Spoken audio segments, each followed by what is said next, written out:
अहम खबर यह है कि साइफर केस में बानी पीटीआई और शाह महमूद कुरैशी की जमानत मंजूर। सुप्रीम कोर्ट ने 10-10 लाख रुपए के जमानती मुचलकों के एवज जमानत मंजूर की। साइफर दस्तयाब नहीं था तो सलामती कमेटी के 2 इजलास कैसे हुए? कायम मकाम चीफ जस्टिस की जानिब से ये सवाल उठाया गया, जिस पर जस्टिस तारिक मसूद ने जवाब दिया कि रिकॉर्ड के मुताबिक गवाह का बयान हल्फ नहीं है। शहबाज शरीफ ने किस दस्तावेज पर कौमी सलामती कमेटी का इजलास किया था? कायम मकाम चीफ जस्टिस की जानिब से ये भी सवाल किया गया। इसी पर बात करने के लिए हसीब मलिक इस्लामाबाद से हमारे साथ मौजूद हैं। जी हसीब, बताइएगा।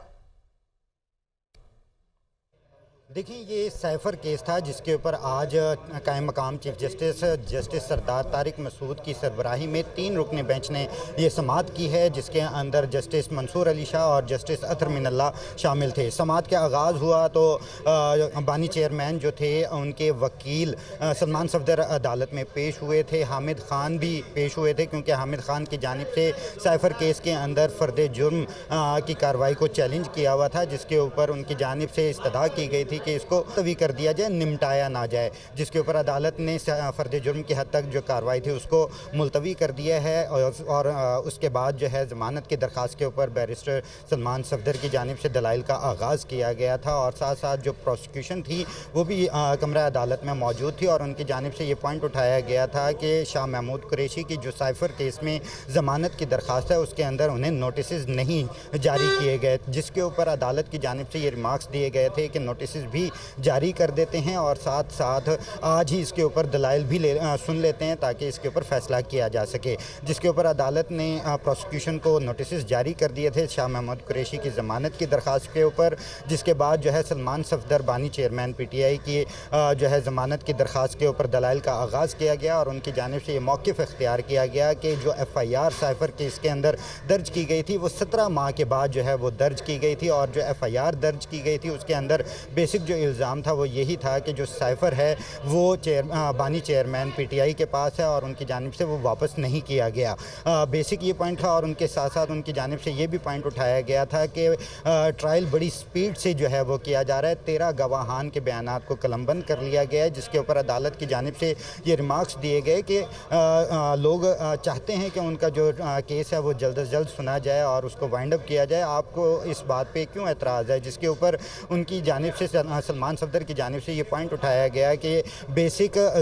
जो पॉइंट्स हैं उनको नज़रअंदाज किया जा रहा है और जल्दबाजी के अंदर जो है वो ट्रायल को लेके चला जा रहा है, क्योंकि 13 गवाहान के बयानात भी हो चुके हैं और साथ साथ 2 गवाहान के ऊपर क्रॉस भी हो चुकी है, तो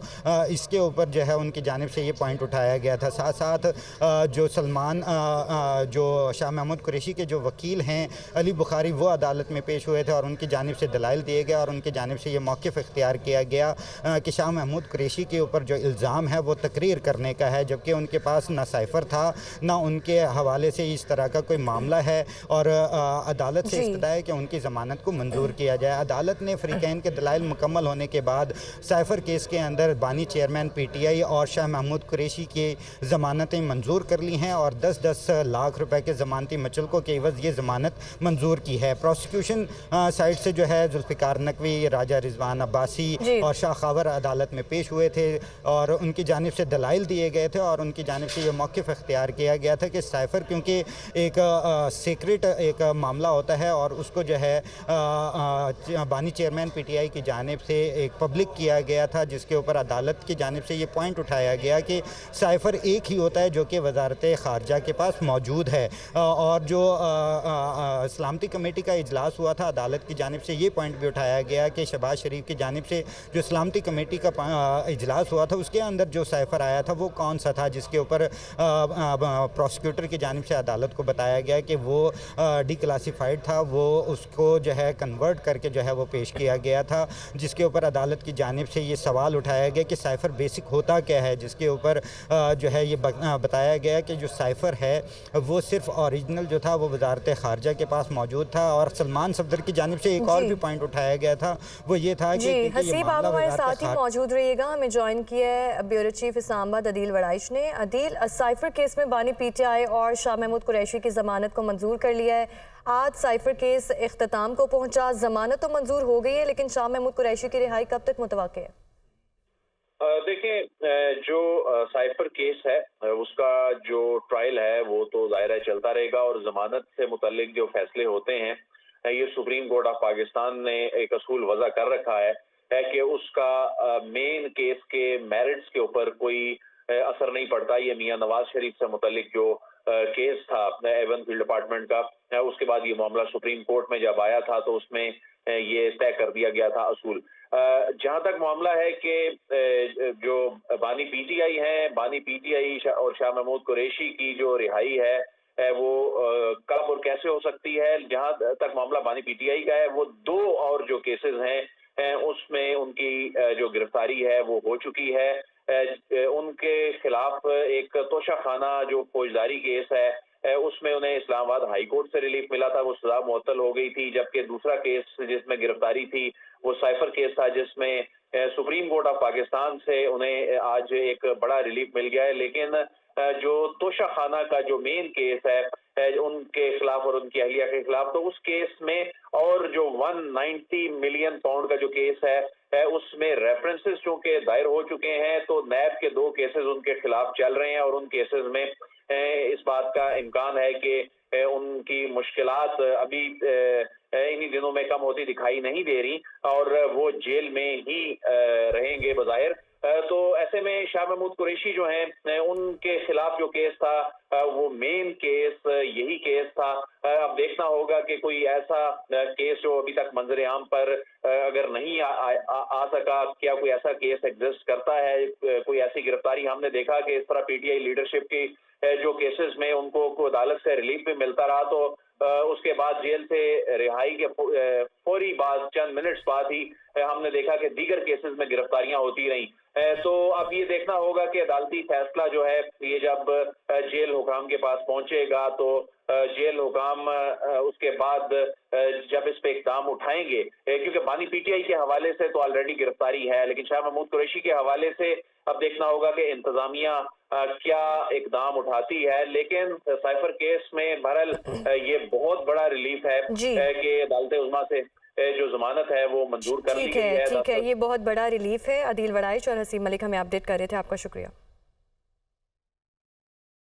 और सुप्रीम कोर्ट के इलेक्शन कमीशन को तमाम शिकायत पर फौरी एक्शन लेकर हल करने का हुक्म। तहरीके इंसाफ की लेवल प्लेइंग फील्ड से मुतालिक दरख्वास्त सुप्रीम कोर्ट ऑफ पाकिस्तान ने निपटा दी। इलेक्शन कमीशन ने पीटीआई के वकला को मुलाकात के लिए 3 बजे का वक्त दे दिया है। इस वक्त कमीशन का सारा फोकस इंतखाबात की शफाफियत पर होना चाहिए। जस्टिस अतर मिनल्ला की जानिब से कहा गया। उन्होंने मजीद कहा कि पूरा का पूरा कमीशन अडयाला जेल जाकर तौहीन कमीशन की कार्रवाई कर रहा होता है। इसी पर बात करने के लिए हसीब मलिक हमारे साथ मौजूद हैं। हसीब, बताइएगा।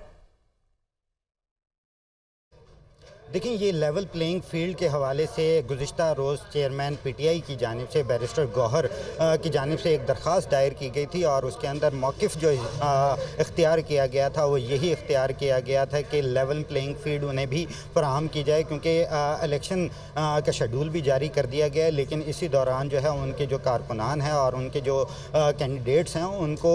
जो है उनके साथ मसावी सलूक बरकरार नहीं रखा जा रहा। गिरफ्तारियाँ भी की जा रही हैं, उनके जो कागजात नामजदगियाँ हैं उन्हें भी छीना जा रहा है। उसके ऊपर ये दरख्वास्त दायर की गई थी सुप्रीम कोर्ट के अंदर, और आज साइफर केस के दौरान ही जो नियाजुल्लाह नियाजी हैं वो अदालत में पेश हुए थे, और उनकी जानिब से अदालत से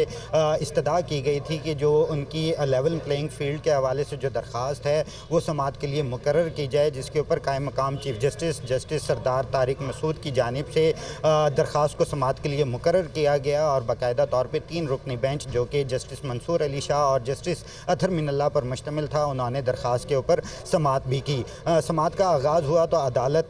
ने जो है अटॉर्नी जनरल और इलेक्शन कमीशन हुकाम को जो है वो तलब किया था, जो कि वो पेश भी हुए, अटॉर्नी जनरल भी, और अदालत ने जो लेवल प्लेइंग फील्ड से मुतालिक जो दरख्वास्त थी उसको निपटा दिया है, और अदालत ने यकीनी बनाने की हिदायत की है कि मसावी जो है वो सलूक रवा रखा जाए। और इसके ऊपर अदालत की जानिब से इस्तफसार भी किया गया कि क्या इलेक्शन कमीशन के अंदर भी आपकी जानिब से रुजू किया गया है, जिसके ऊपर न्याजुल्लाह न्याजी की जानिब से अदालत को आगाह किया गया था कि इलेक्शन कमीशन से भी रुजू कर रखा है, जिसके ऊपर आज जब इलेक्शन कमीशन हुक्काम जब अदालत में पेश हुए तो अदालत की जानिब से इस्तफसार किया गया कि क्या आपने